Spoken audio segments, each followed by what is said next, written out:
नमस्कार दोस्तों, स्वागत है आपका मेरे चैनल निमिषा ऑडियो बुक्स में। श्रीमद् भगवद गीता अध्याय 13 प्रकृति पुरुष विवेक योग। अर्जुन ने कहा, हे केशव, मैं भौतिक प्रकृति, इसके भोक्ता, क्षेत्र के ज्ञाता, ज्ञान एवं ज्ञान के विषय को जानना चाहता हूँ। भगवान श्री कृष्ण ने उत्तर दिया, हे कुंती पुत्र, इस शरीर को क्षेत्र कहा जाता है और इस क्षेत्र को जानना है प्रज्ञ, उन्हें क्षेत्रज्ञ कहते हैं। हे भारत, तुम्हें यह जानना चाहिए कि मैं ही सभी क्षेत्रों का ज्ञाता हूँ। क्षेत्र एवं क्षेत्रज्ञ के ज्ञान को ही मैं वास्तविक ज्ञान मानता हूँ। अनुवृत्ति, वास्तविक रूप में ज्ञान का आधार अर्थात भौतिक पदार्थ, चेतना एवं परम चेतना में अंतर करने की क्षमता का आगे इस अध्याय में वर्णन किया जाएगा। पिछली कुछ शताब्दियों में पश्चिमी विज्ञान की समझ यह प्रस्तावित करती है कि चेतना कुछ गूढ़ भौतिक पदार्थों के मिश्रण से उत्पन्न होती है। दूसरे शब्दों में उनका यह निष्कर्ष है कि शरीर ही आत्मा है। यद्यपि भगवद गीता ऐसे समझ को अज्ञानतापूर्ण मानती है। भौतिक प्रकृति एवं आत्मा जो शरीर का चेतन ज्ञात है, इनकी समझ के बिना वास्तविक ज्ञान का कोई आधार नहीं। दोनों एक दूसरे से बिल्कुल अलग हैं और जो इस बात को समझता है वही वास्तव में ज्ञानी है। श्री कृष्ण कहते हैं, अब मुझसे यह संक्षेप में सुनो कि वह क्षेत्र क्या है, किन वस्तुओं का वह बना है, उसके विकार क्या है, उसकी उत्पत्ति और क्षेत्र का ज्ञाता कौन है और उसका उस पर प्रभाव क्या है। यह ज्ञान अलग अलग ऋषियों द्वारा, वेदों द्वारा विभिन्न रूप से छंदों में वर्णित है और वेदांत सूत्र के तार्किक निर्णयात्मक अध्यायों में पाया जाता है। इसके मुख्य तत्व मिथ्या, अहंकार, बुद्धि, अव्यक्त भोक्ति प्रकृति, 10 इंद्रिया मन, 5 इंद्रिया वस्तुएं, इच्छा, घृणा, सुख, पीड़ा, स्थूल शरीर, चेतना और संकल्प, यहाँ वर्णित इन सभी तत्वों को क्षेत्र माना जाता है।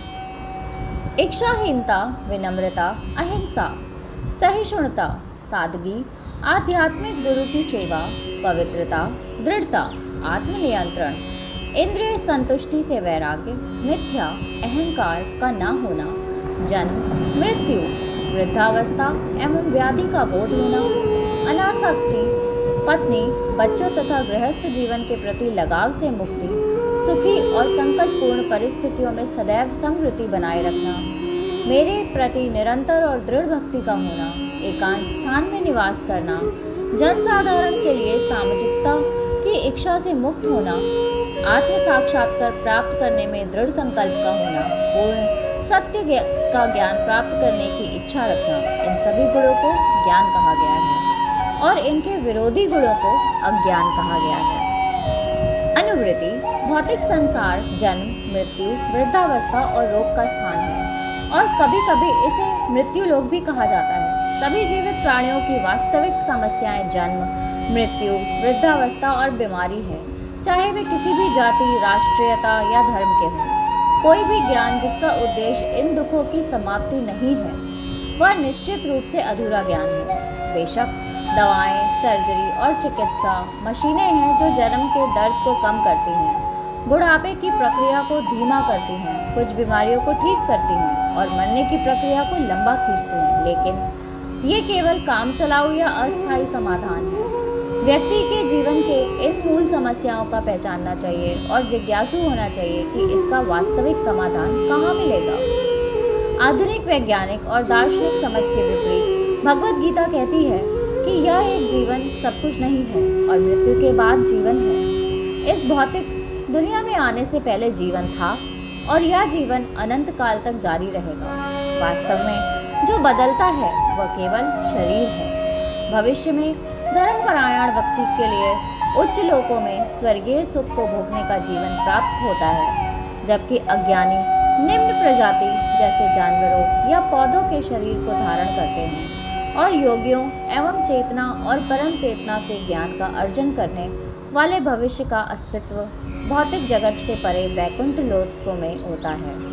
वहाँ जीवन शाश्वत है और शरीर जिससे बना होता है उसे सच्चित आनंद कहते हैं। श्री कृष्ण कहते हैं, अब मैं ज्ञान के उद्देश्य का वर्णन करूँगा। जिसे जानकर व्यक्ति अमरता को प्राप्त कर लेता है। यह मेरे अधीनस्थ है और परम ब्राह्म है, जो भौतिक कारण व प्रभाव से परे है। उसके हाथ और पैर सर्वत्र हैं, उसकी आंखें, सिर और मुंह सर्वत्र हैं, उसके कान सर्वत्र हैं। इस प्रकार वह सभी वस्तुओं में व्याप्त है।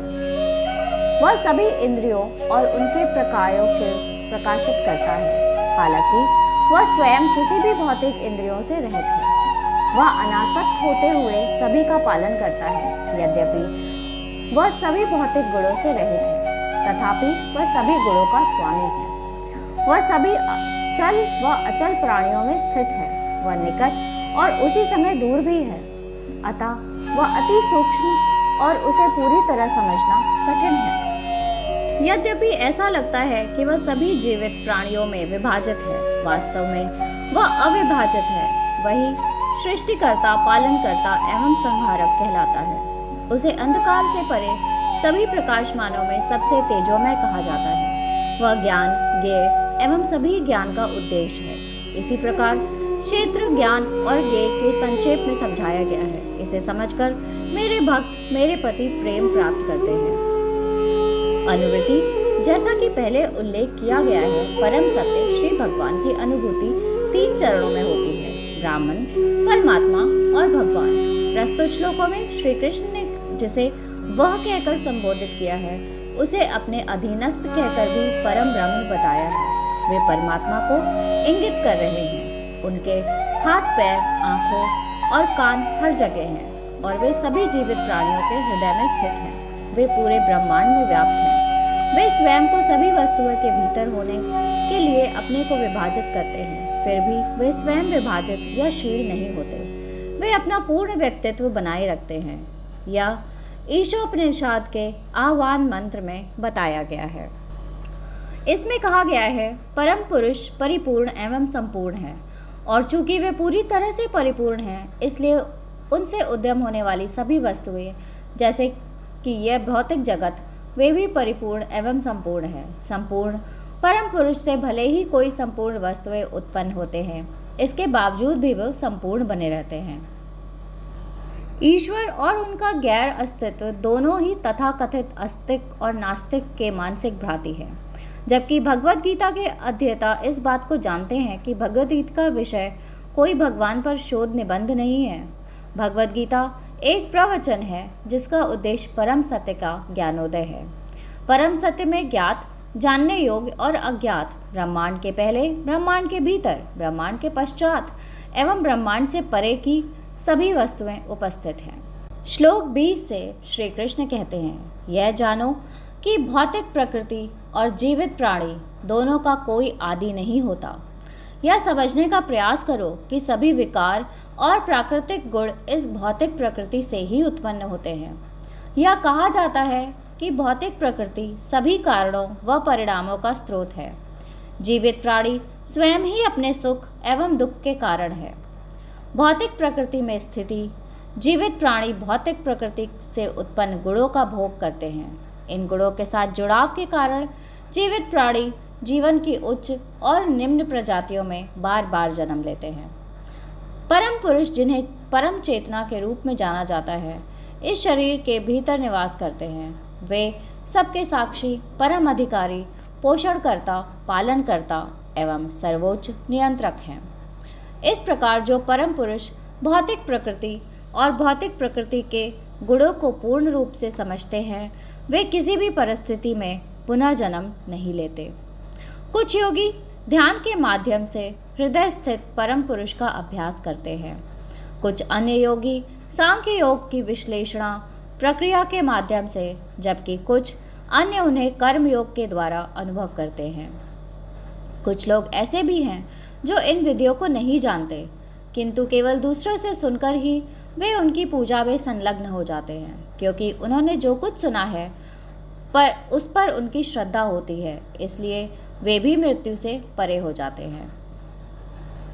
अनुवृत्ति जीवन के सबसे मुख्य प्रश्नों में से एक प्रश्न है, हम कहाँ से आए हैं का निश्चित रूप से श्रीमद् भगवद गीता में उत्तर दिया गया है।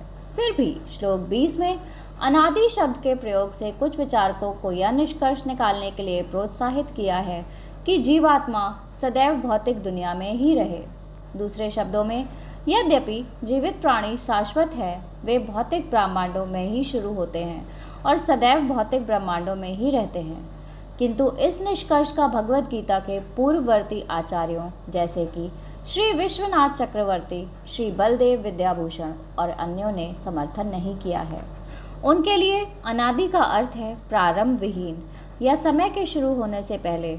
जीवात्माओं की उत्पत्ति और अनादि में उनकी शुरुआत के बारे में वैष्णव आचार्य स्वामी B.R. श्रीधर महाराज कहते हैं, चिरकाल से मनुष्य ने जीव की उत्पत्ति के बारे में ही पूछताछ की है। मैं कौन हूँ, मैं कहाँ से आया हूँ, जीव इस संसार में पहली बार कैसे प्रकट हुआ, आध्यात्मिक अस्तित्व के किस चरण में उसका इस भौतिक संसार में पतन हुआ। इस संसार में आने वाले जीवों के दो वर्ग हैं। एक वर्ग वे हैं जो श्री कृष्ण की अत्यंत नित्य लीला की आवश्यकता के कारण आध्यात्मिक वैकुंठ लोकों से आते हैं। दूसरे जो व्यवस्था अनुरूप आवश्यकता से आते हैं। ब्रह्म ज्योति जो कि अविभेदित तटस्थ स्तर है, वह अनंत जीवात्माओं आध्यात्मिक आणविकता कणों का स्रोत है। अपने कर्म के अनुसार जीवात्मा पूरे ब्रह्मांड में भटक रहे हैं। कुछ जीवात्मा जो सबसे भाग्यशाली होते हैं, उन्हें गुरु और कृष्ण की कृपा प्राप्त होती है और ऐसी कृपा से उन्हें भक्ति के लता का बीज प्राप्त होता है। श्लोक 27 से श्री कृष्ण कहते हैं, हे भरतवंश के सर्वश्रेष्ठ, यह जानो कि जो कुछ चर और अचर विद्यमान है, वह क्षेत्र और क्षेत्र के ज्ञाता के संयोजन से ही प्रकट होता है। कोई वास्तव में तब देखता है जब वह परमेश्वर को सभी में स्थित देखता है और इस बात की अनुभूति करता है कि ना तो परम चेतना न व्यक्तिगत चेतना नश्वर है। समान रूप में सभी स्थानों पर परमेश्वर को देखने से व्यक्ति कभी भ्रष्ट नहीं होता और तब वह भगवान के परम धाम को प्राप्त करता है। जो यह अनुभूति प्राप्त करता है कि सभी गतिविधियां भौतिक प्रकृति द्वारा ही कार्यान्वित होते हैं, वही समझता है कि वह कर्ता नहीं है। जब व्यक्ति वस्तुतः देखने लगता है, तब वह अपने स्वयं का अपने शरीर के साथ पहचान करना छोड़ देता है। यह समझते हुए कि सभी जीवित प्राणी समान हैं, वह ब्रह्म ज्ञान को प्राप्त करता है और सभी ओर उसका विस्तार देखता है। हे कुंती पुत्र, परम चेतना का कोई आदि नहीं है। वे भौतिक प्रकृति के गुणों से परे हैं, परलौकिक हैं एवं असीम हैं। यद्यपि वह प्रत्येक व्यक्ति के शरीर में स्थित हैं, किंतु वे ना तो कोई कार्य करते हैं, ना ही वे किसी कार्य से प्रभावित होते हैं। जिस प्रकार सर्वव्यापी अंतरिक्ष का सूक्ष्म तत्व किसी भी चीज़ के साथ घुलता नहीं है, उसी प्रकार आत्मा की व्यक्तिगत इकाई भी भौतिक शरीर के साथ नहीं घुलती, हालांकि वह शरीर के भीतर स्थित होती है। हे भारत, जैसे एक सूर्य पूरे ब्रह्मांड को प्रकाशित करता है, वैसे ही क्षेत्री पूरे क्षेत्र को रोशन करता है। जो शरीर और स्वयं के बीच के अंतर को पहचानता वह परखता है, और जो भौतिक बंधन से मुक्ति की प्रक्रिया को समझता है, वह भी सर्वोच्च लक्ष्य को प्राप्त करता है। ओम तत्सत। अतः व्यास विरचित शस्त्र सहस्त्र श्लोकों से महाभारत ग्रंथ के भीष्म पर्व में किए जाने वाले आध्यात्मिक ज्ञान का योग शास्त्र श्रीमद् भगवद गीता उपनिषद में श्री कृष्ण और अर्जुन के संवाद से किए गए प्राकृतिक पुरुष विवेक योग नामक 13वें अध्याय की यहाँ पर समाप्ति होती है। धन्यवाद।